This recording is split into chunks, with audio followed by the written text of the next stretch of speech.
Welcome to the Wzard Innovation Christmas Countdown. Each day we'll be providing you with a daily gift of insight on all of our favourite topics: innovation, automation and accelerating the pace of change. Today we're going to be covering moving beyond the pilot. So, you've had a successful pilot. It's given you the opportunity to learn new skills, evaluate impact, feasibility, time, cost associated with automation.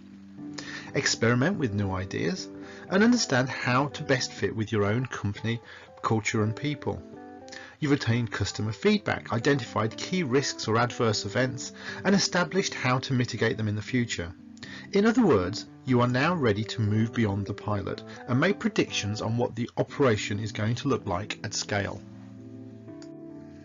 A successful pilot will most likely mean that you've suddenly started to get a lot of new demands appearing on your radar. Pilots are great because they give you an opportunity to learn rapidly and make choices about future plans, but now it's time to make those choices. From a software perspective, you will now narrow down to your vendor choice and licensing model. The variety of different licensing models means that the total cost of ownership is an essential consideration during this evaluation phase. From a skills perspective, you're now moving from pilot project to a permanent team. This will require a wider range of skills, from technical architecture, business process improvement through to development and operations. As development moves into each new area, a commitment of resources is going to be needed from the business. You're facing the need for new organizational design.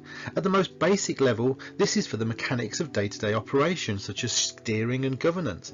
But at a company-wide level, a full understanding of the impact of automation needs to be understood in order to communicate openly and clearly about common questions. A game plan is an important tool in your toolkit.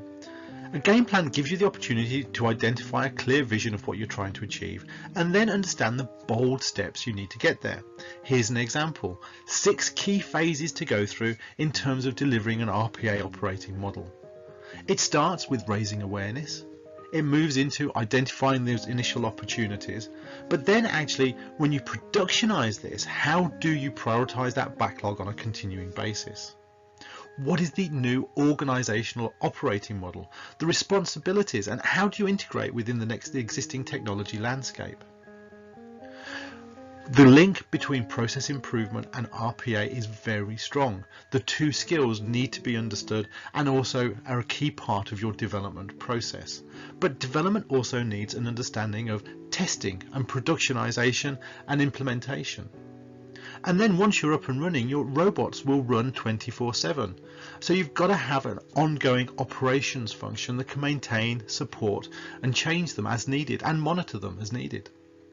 So an RPA game plan gives you all of the key components from which you can then start to build a real plan of attack to deliver your overall program. Thank you for listening, and from the management team and everyone at Wzard Innovation, we'd like to wish you all a very happy Christmas.